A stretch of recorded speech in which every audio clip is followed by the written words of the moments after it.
Okay, everybody, welcome back to TNR Lifestyles.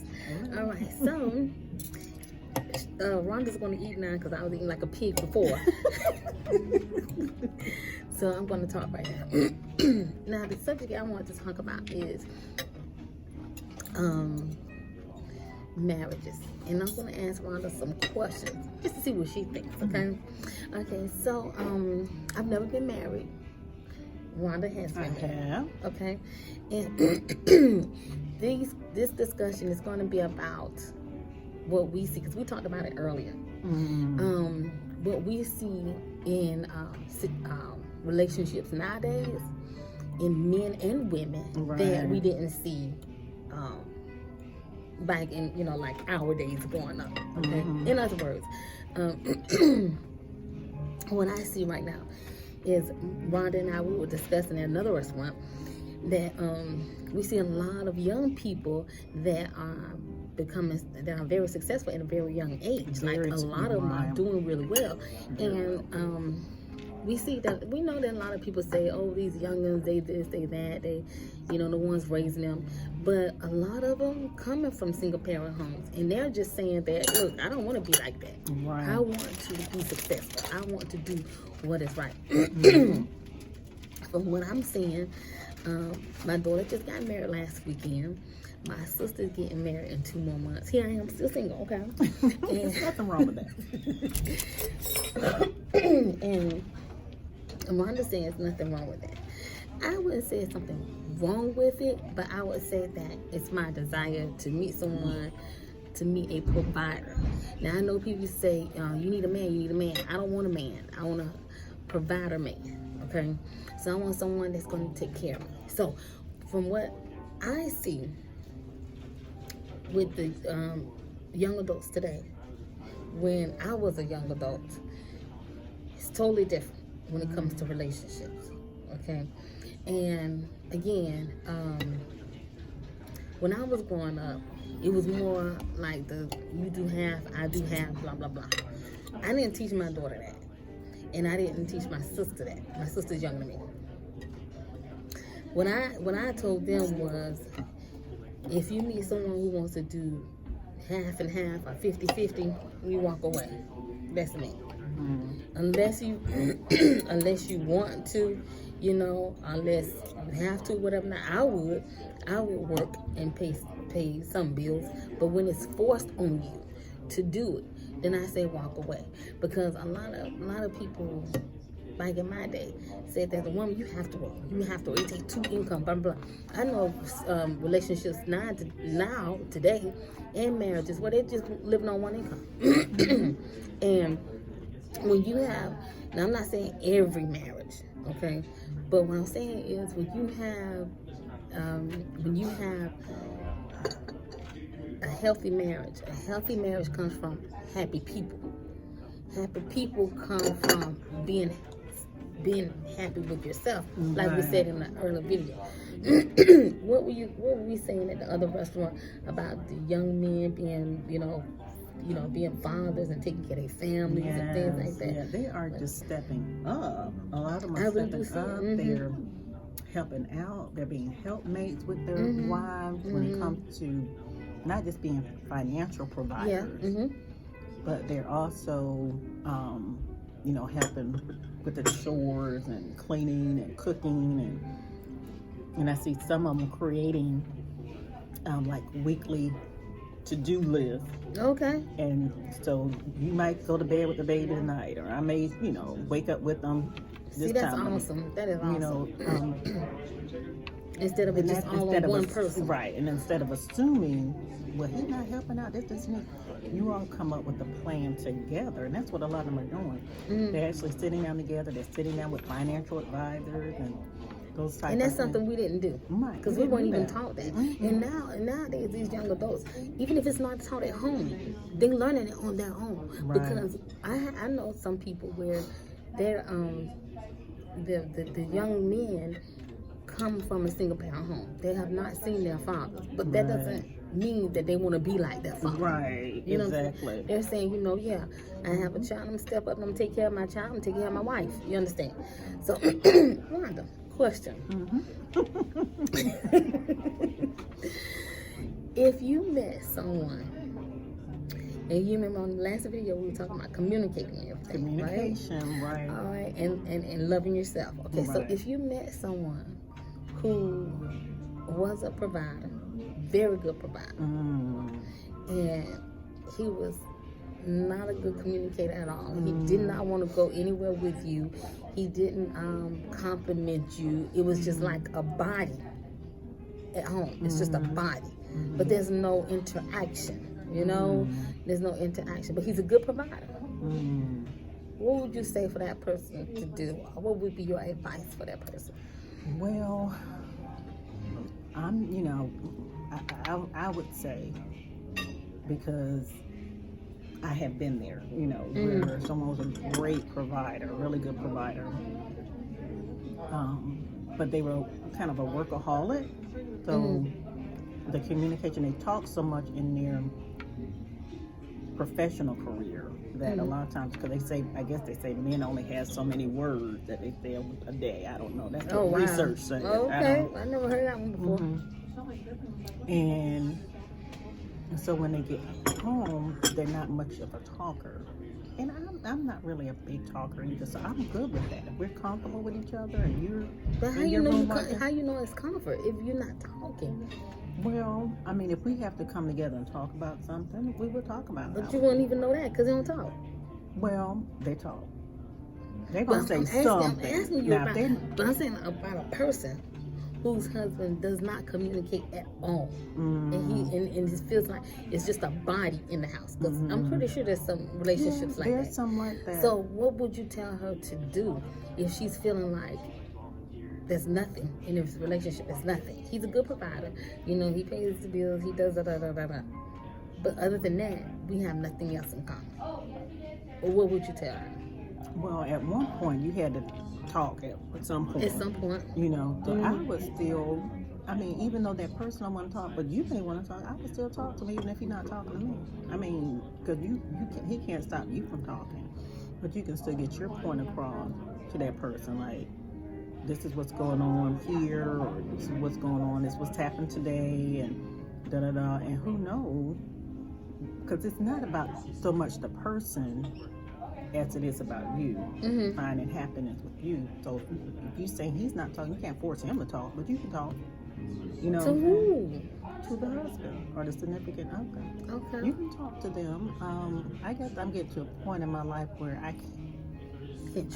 can't change anybody. I'm realizing it's about the person in the mirror and not the other person. Well, when people get married, that's what they do. And that's what they do. And they're like, well, maybe he changed. He just outgrew him. And sometimes maybe we do outgrow. But then when you look at the pros and the cons, you look at what he can and does offer compared to what he is not offering. Is he out there in the street? Is he out there, like I may have had it before, financially abusing the household income and abusing you or your children, mistreating the children or anything like that. That's when you have a problem. But if he's just not talking. You mean just talking daily talk, like, hey, what's up? Oh, like that. Okay. I'm just talking daily talk, but if he's just ignoring you or he's sleeping in another room and turning his back on you because it's something going on. Right. He had some stuff he may not be saying, but it's something either personally going on with him and he just doesn't want to talk about it and share it. But women are investigators. We know. If we don't know, somebody else know. We know. So if you don't think it's anything else going on out there in the street, but he's just not talking, then talk to him. Share your day, that type of thing with him. If he's providing for that household, because that's him showing his love to you. Men, even from the biblical terms, providing is what makes them feel good. Just knowing that they're providing for the household, make them feel like they're a man, of the house. But like I said, I've had that where, similar situation.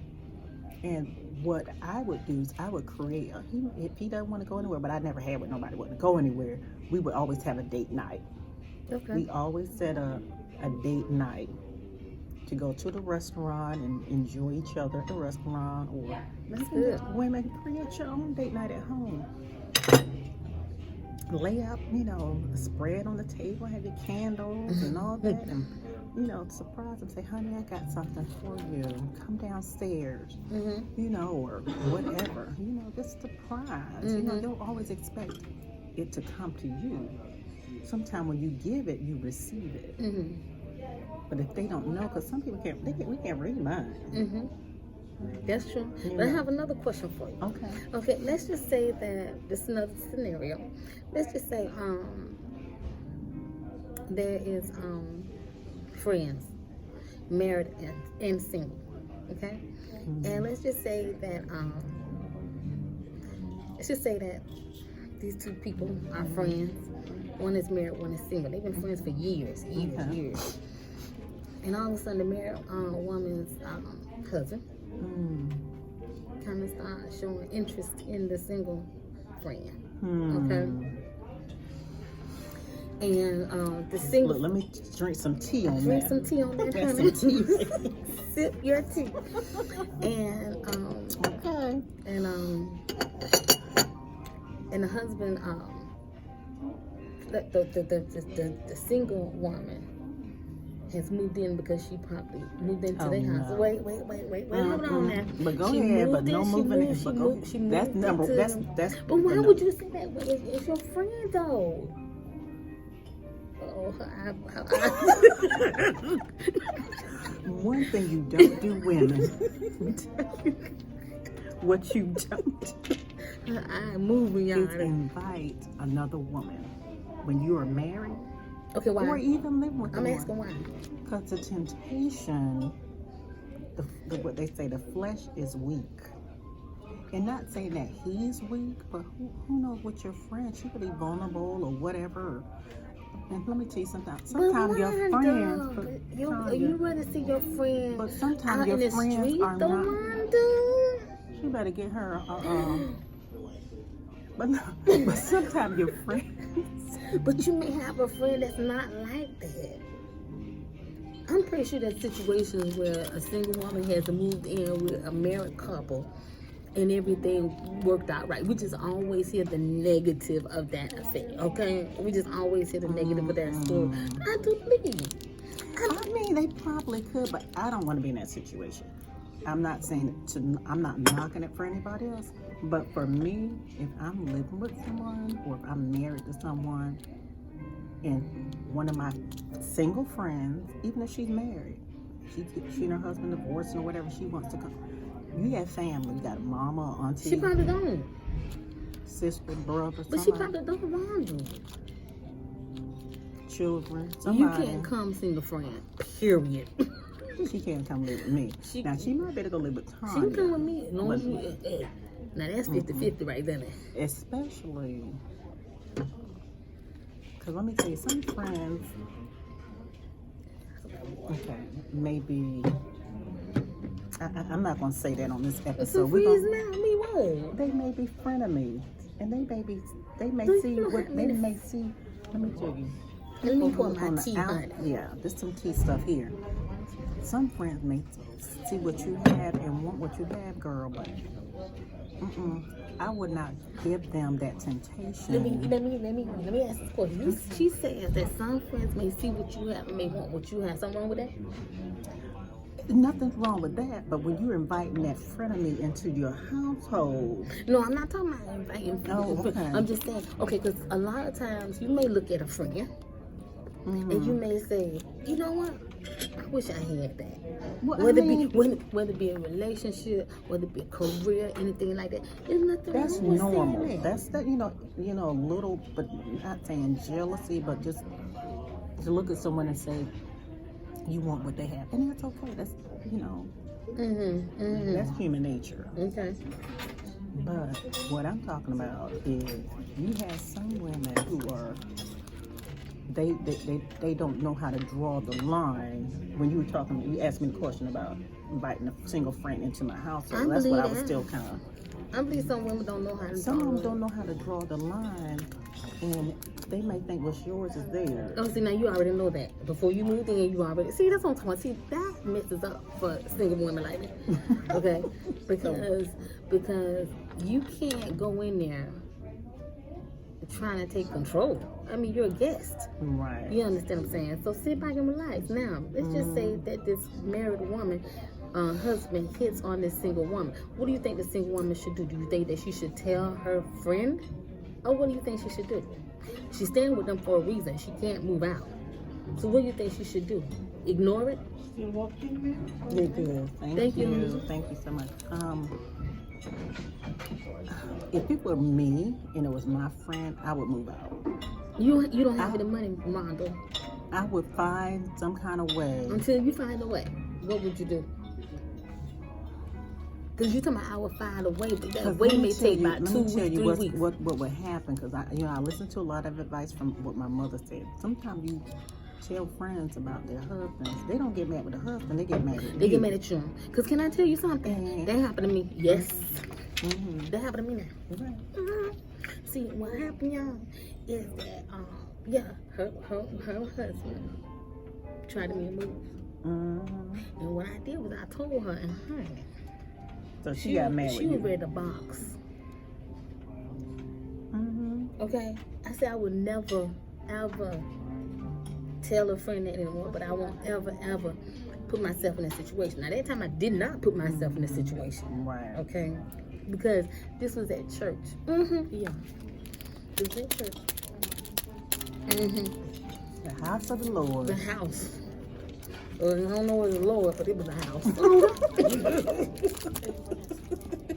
You understand? But, so, I mean, I understand what you're saying about that. Right. But, I would say, and to wrap things up right now, I would say, yes, first of all, number one, being young, just because you're young doesn't excuse you to go out here and make dumb mistakes. Right. You're gonna have, time goes on, you're gonna get older, you're gonna get older.